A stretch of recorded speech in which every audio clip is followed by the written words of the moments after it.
இதுதான் தமிழ்நாடு முன்னேறிய மாநிலமா? இதுதான் திராவிட 2.0வா? ஒரு கழிவறை இல்லாத ஒரு கிராமத்தை உருவாக்கிய ஒரு முட்டாள் முதலமைச்சர். இதுக்கு மேல சொல்றதுக்கு கோபமான வார்த்தைகள் எனக்கு இல்ல கிடையாது. இதுக்கு மேல ஒரு முதலமைச்சர் இதை பத்தி பேச கொடுக்க வாய் வரலன்னா ஒரு பெண் குழந்தையை பெற்று வச்சிருக்காரு.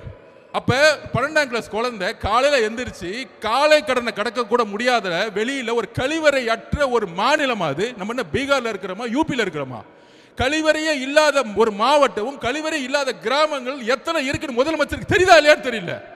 அப்ப கழிவறைக்கு போகாம, கழிவறையை வீட்டில் போகாம காட்டுல போகும்போது இங்க ஒரு ரேப் ஆகி வெட்டப்பட்டு நீங்க ஹாஸ்பிட்டல் உட்கார்ந்துட்டு இருக்காங்க. இதுவா தமிழ்நாடு? இதுவா பெண் பாதுகாப்பு? இதை பத்தி நீங்க அட்லீஸ்ட் பேசுனீங்களா? வருத்தம் தெரிவிச்சீங்களா? இல்ல அட்லீஸ்ட் உங்களுடைய அமைச்சர் அவங்க வீட்டுக்கு அனுப்பிச்சீங்களா? ஒண்ணுமே கிடையாது.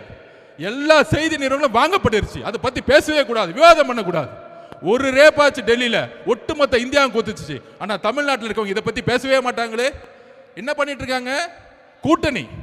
மதிமுகவுடன் 3 கூட்டணி சைன் ஆயிடுச்சு. இதான் முதலமைச்சர் அன்னைக்கு ரேப் நடந்து அங்க வந்து வெட்டப்பட்டு இருக்காங்க. இங்க கூட்டணி பேசிட்டு இருக்காங்க. நீங்க அரசியல் தேர்தலை பேசுங்க. நாங்கள் மக்கள் பிரச்சனையை பேசி பேசி பேசி பேசி மக்களோட போயிட்டு இருக்கோம். நீ 22 கட்சி கூட்டணி உருவாக்கு, 32 கூட்டணி உருவாக்கு. ஆனா கூட்டணி கட்சி தலைவர் எல்லாம் கையை கட்டிக்கிட்டு மக்கள் பிரச்சனை பேசாம அமைதியா இருக்காங்க பாத்தியா? அங்கேயே அந்த எல்லா கட்சி தோழர்களும் தோத்துட்டாங்க. நீ 32 கட்சி வச்சுக்கோ, 42 கட்சி வச்சுக்கோங்க, தேர்தல் அரசியல் வெற்றி பெறவே முடியாது. மக்கள் பிரச்சனைகளை பேசாத தலைவர்கள் மக்களால் தூக்கி எறிந்த வரலாறு தான் தமிழ்நாடு.